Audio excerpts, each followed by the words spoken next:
Hello guys, मैं हूं doctor Ram मेहर Beniwal, professor educator motivator. एक बार फिर परफेक्ट जोन चैनल में आपका वेलकम करता हूं, स्वागत करता हूं।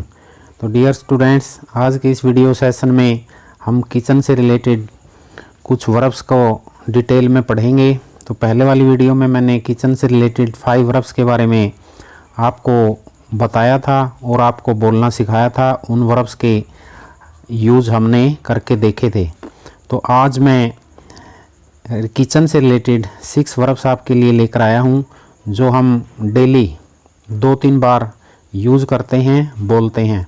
तो आइए हम एक एक करके उनको आज बोलना सीखेंगे। Let's start. तो सबसे पहला जो वर्ब है उबालना।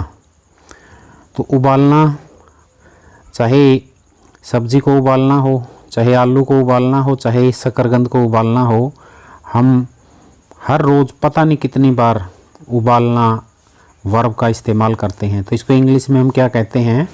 Boil, BOIL, boil.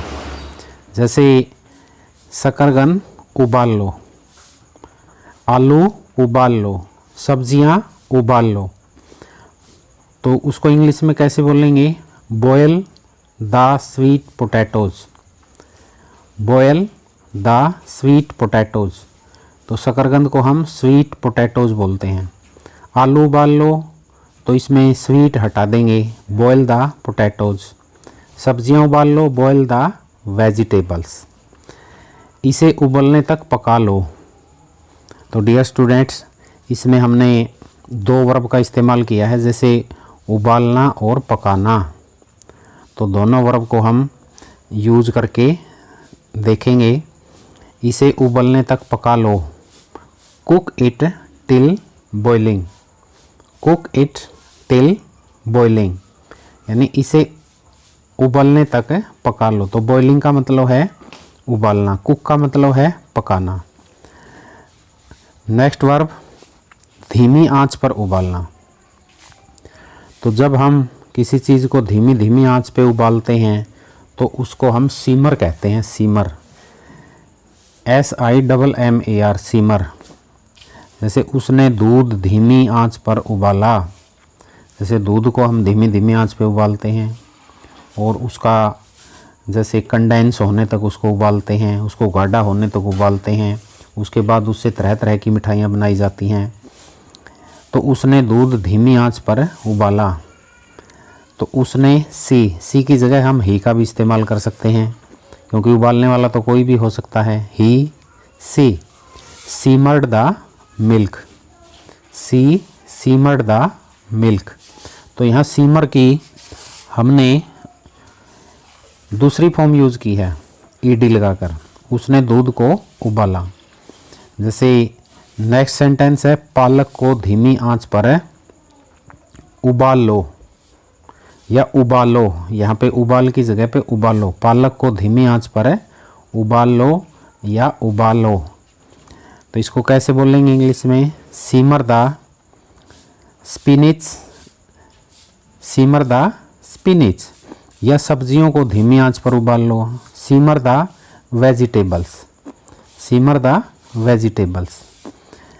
तो ये स्पिनिच है। स्पिनिच का मतलब, मेरे स्टूडेंट्स हैं जो इसको स्पिनैक बोल सकते हैं या स्पिनैच बोल सकते हैं, तो ये गलत है। इसको स्पिनिच बोलना है। क्या बोलना है? स्पिनिच। नेक्स्ट वर्ब है गाढ़ा बनाना। जैसे किसी चीज़ को हम गाढ़ा बनाते हैं, यानी घोल टाइप से गाढ़ा हो जाता है। जैसे हम दूध को उबालते हैं, उबालते हैं, उबालते हैं, और एक ऐसी स्थिति आ जाती है कि वो दूध है जो उसका मोस्टली जो वाटर है वो इवेपोरेट हो जाता है, वाष्पीकृत हो जाता है और वो गाढ़ा बन जाता है। उसको हम कंडेंस बोलते हैं। गाढ़ा बनाना का मतलब क्या होता है? Condense, CONDENSE, condense. कंडेंस का मतलब है गाढ़ा बनाना। दूध उबालकर गाढ़ा बना दो, दूध को उबालकर गाढ़ा बना दो। तो क्या कहेंगे? Condense the milk by simmering. तो condense the milk by simmering. तो गाढ़ा बनाना का मतलब है कंडेंस। तो यहाँ डी हटाइए, डी नहीं लगेगा, कंडेंस यानी वर्ब की पहली फॉर्म ही यूज करनी है। Condense the milk by simmering. तो दो वर्ब यूज हुई हैं, यहाँ सिमर भी है यानी उबाल उबाल कर। बाई सिमरिंग का मतलब है उबाल उबाल कर।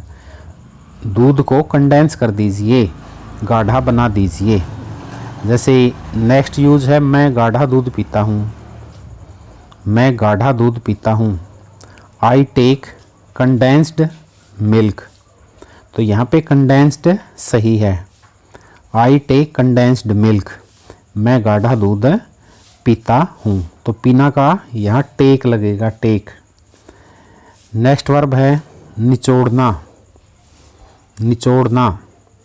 जैसे नींबू को निचोड़ते हैं, हम गन्ने को निचोड़ते हैं, या कोई ऐसी चीज़ जिसमें से जूस निकलता है हम उसको निचोड़ते हैं और उसके अंदर से जूस निकलता है, उसको निचोड़ना बोलते हैं, स्क्वीज।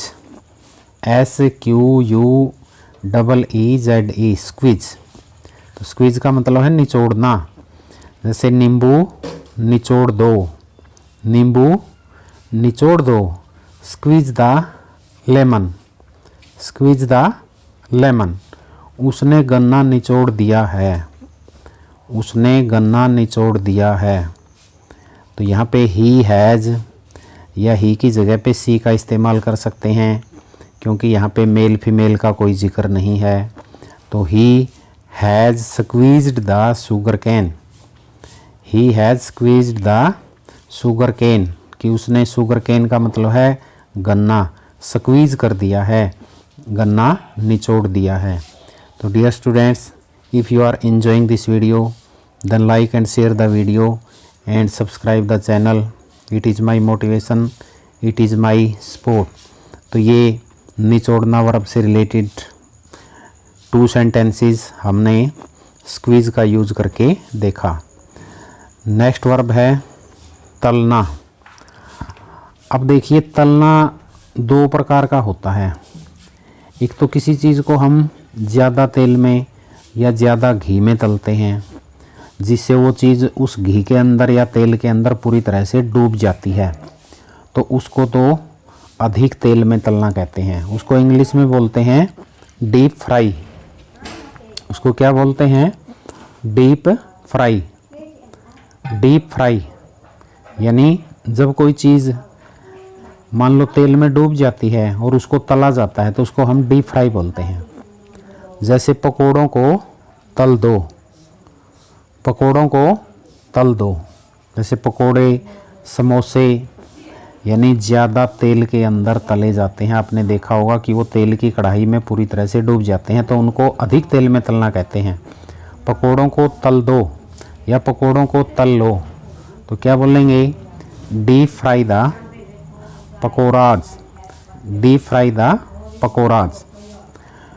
तो पकोड़ों को हम सीधा इंग्लिश में पकोड़ाज बोलते हैं, PAKORAS, पकोड़ाज।